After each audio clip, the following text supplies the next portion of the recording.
travel through grief.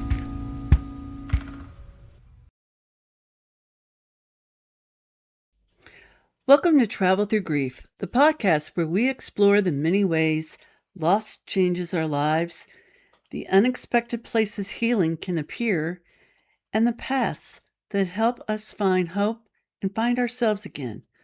I'm your host, Ellen Beckemeyer, and today's bonus episode is being released on Wednesday, August 19, in recognition of National Aviation Day. This day celebrates the wonder of flight, the ingenuity that made air travel possible, and the spirit of exploration that has always encouraged human beings to look beyond the horizon. But for those of us traveling through grief, aviation can also offer us a powerful way to think about perspective, courage, even turbulence, and what it means to take off again after life has brought us down. There is something extraordinary about watching an airplane leave the ground. A machine that large and heavy begins moving slowly, gathers speed, lifts its nose, and suddenly rises into the sky. For a moment, it almost appears impossible. We understand the science behind it, but that does not make the sight any less remarkable. Something that looks as though it should remain firmly attached to the earth becomes airborne.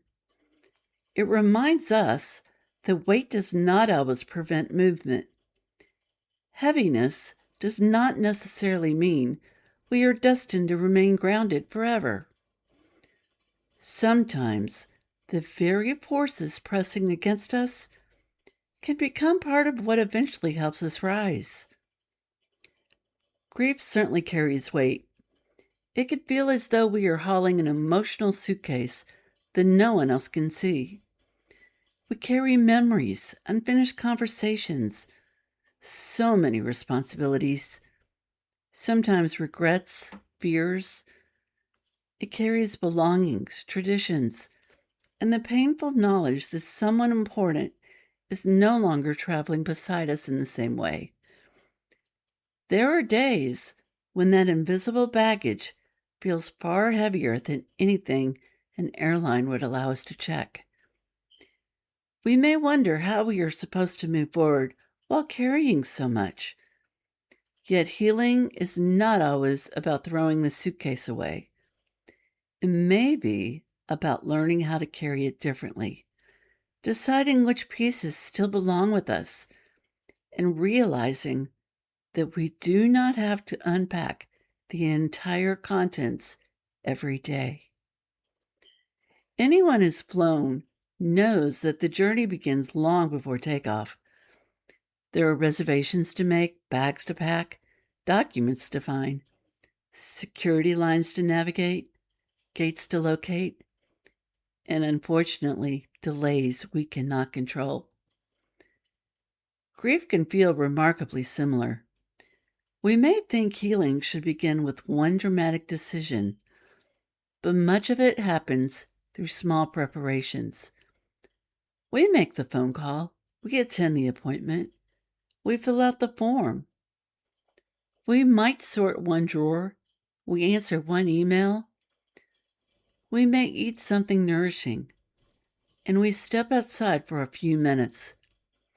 We begin gathering what we need for the next part of the journey, even when we are not yet convinced we are ready to go. Then comes the waiting at the gate. Airports are full of people who are between places.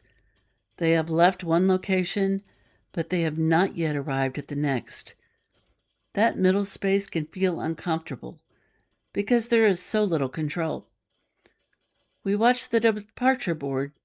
We listen for the announcements. We wonder whether the flight will leave on time. Grief has its own waiting rooms.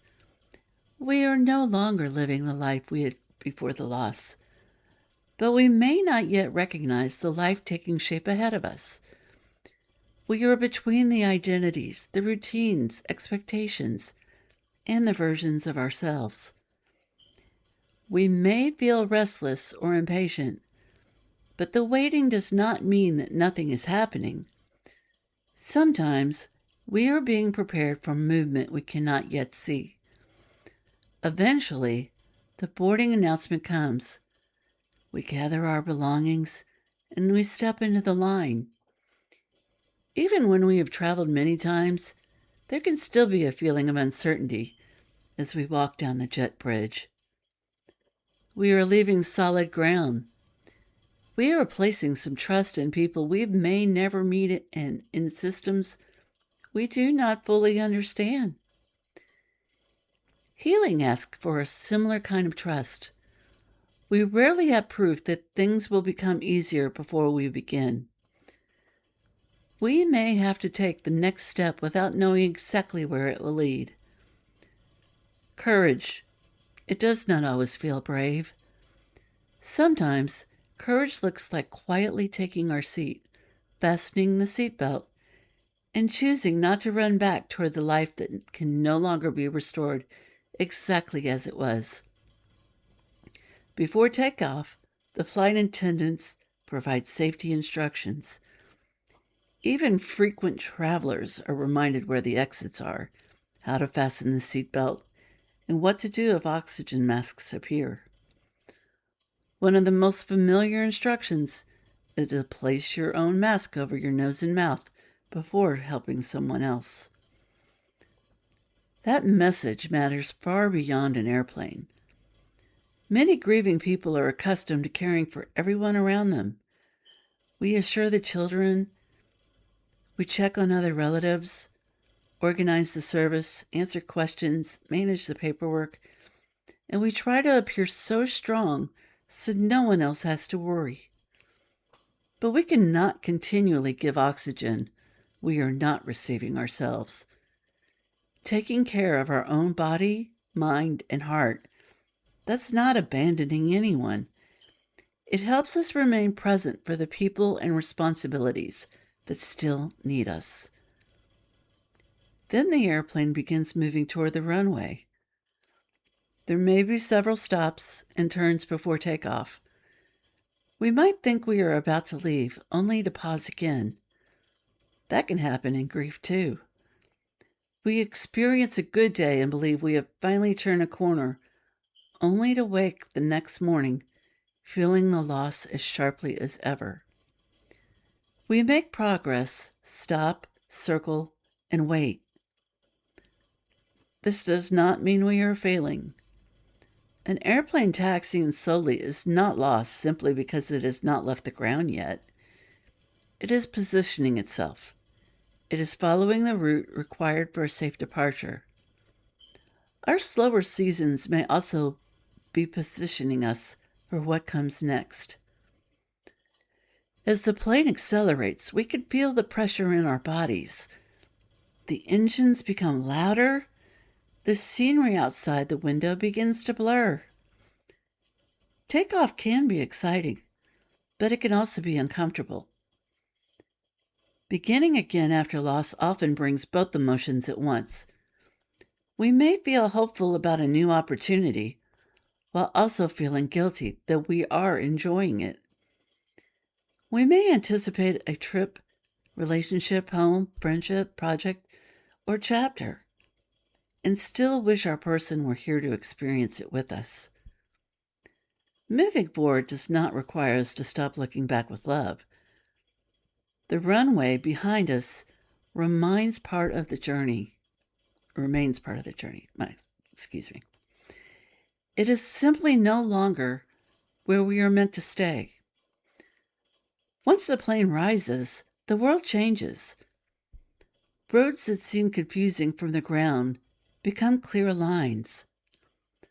Buildings that appeared enormous become tiny shapes, and the rivers, neighborhoods, and fields form patterns we could not see before. Distance, it gives us perspective. Grief can narrow our vision until all we can see is the immediate pain in front of us. Over time, moments of distance may help us recognize a larger story. We begin to see how love has shaped us, how survival has strengthened us, and how the person or chapter we lost continues to influence the way we live. Perspective does not make the loss small.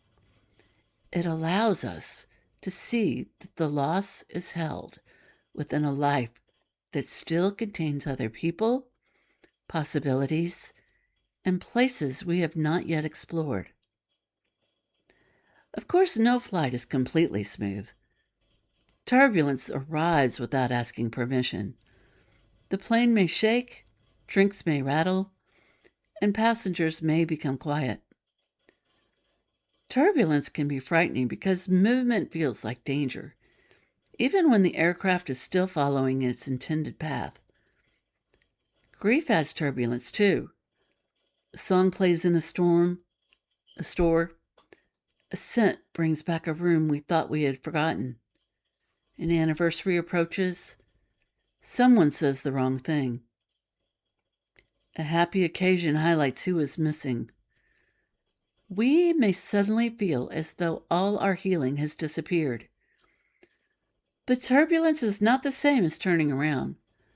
A painful day does not erase every step we have taken. Sometimes we are still moving forward, even while the journey feels unsteady. During those moments, we may look toward the flight crew. Their calm presence can reassure us. They understand what is happening and know when precautions are needed. In life, we also need people who can remain steady when our emotions become turbulent. This might be a therapist, a coach, a grief group, a trusted friend, faith leader, physician, or family member. We do not need someone who demands that the shaking stop.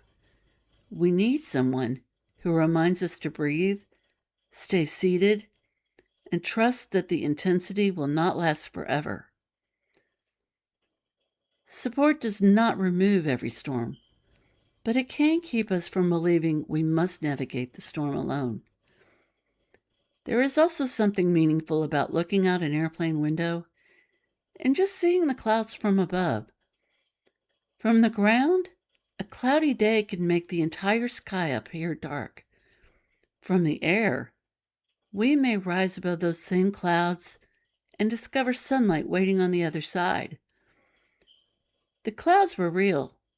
The darkness beneath them was real. But it was not the whole sky. Grief can convince us that what we feel today is all we'll ever feel. We do not have to deny the darkness to remember that it is not the entire story either. There may be light beyond our current view, even when we cannot reach it yet. Every flight eventually begins its descent. Returning toward the ground can bring another shift in pressure.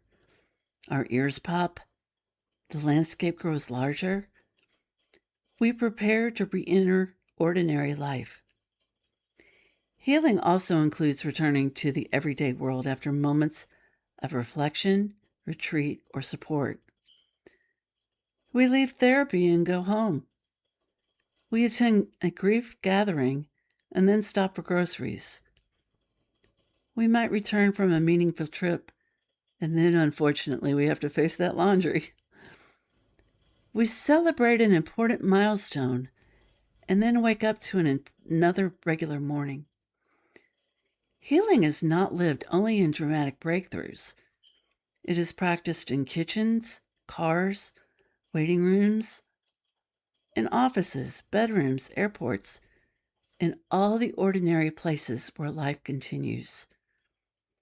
Landing can be smooth, or it can involve a few bumps.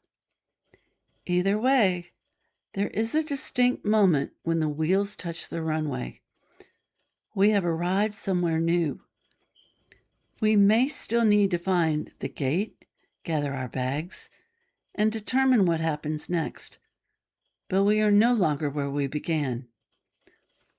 That is one of the quiet truths of traveling through grief.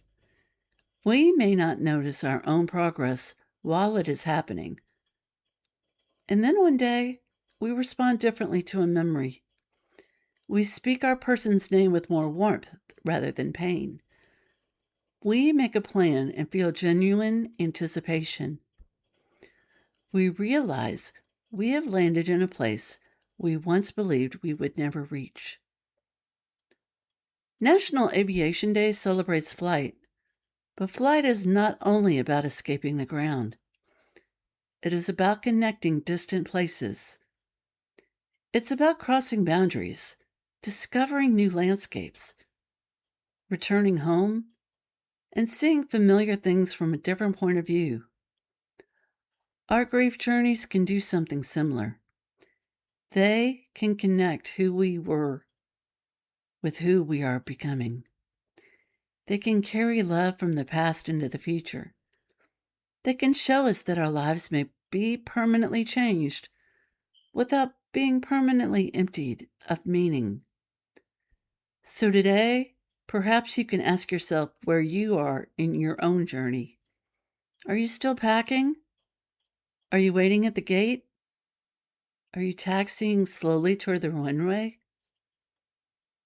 Are you gathering speed, rising, or moving through turbulence? Are you seeing the clouds from a new perspective? Or have you recently landed somewhere unfamiliar and begun looking around? There's no wrong answer. We are not all on the same flight, and we are not required to follow the same timetable. Wherever you are, remember this. You do not have to leave your love behind in order to move forward. You can carry those memories, the lessons, the laughter, and the meaning with you. You are allowed to rest when the journey is long. You are allowed to ask for help when the air becomes rough. You are allowed to look out that window and wonder. And when the time is right, you are allowed to spread your wings again. Thank you for joining me for this National Aviation Day bonus episode of Travel Through Grief. Until we meet again, please take care of yourself. Honor the distance you have already traveled. And remember that even after the hardest landings, another horizon may still be waiting. There is a way through. If this episode connected with you, I'd love for you to follow our podcast, leave a review, or share it with someone who may need it. Those small actions truly help new podcasts like Travel Through Grief grow and reach more people. And thank you to everyone who has already listened, rated, reviewed, and supported this journey. I appreciate you more than you know.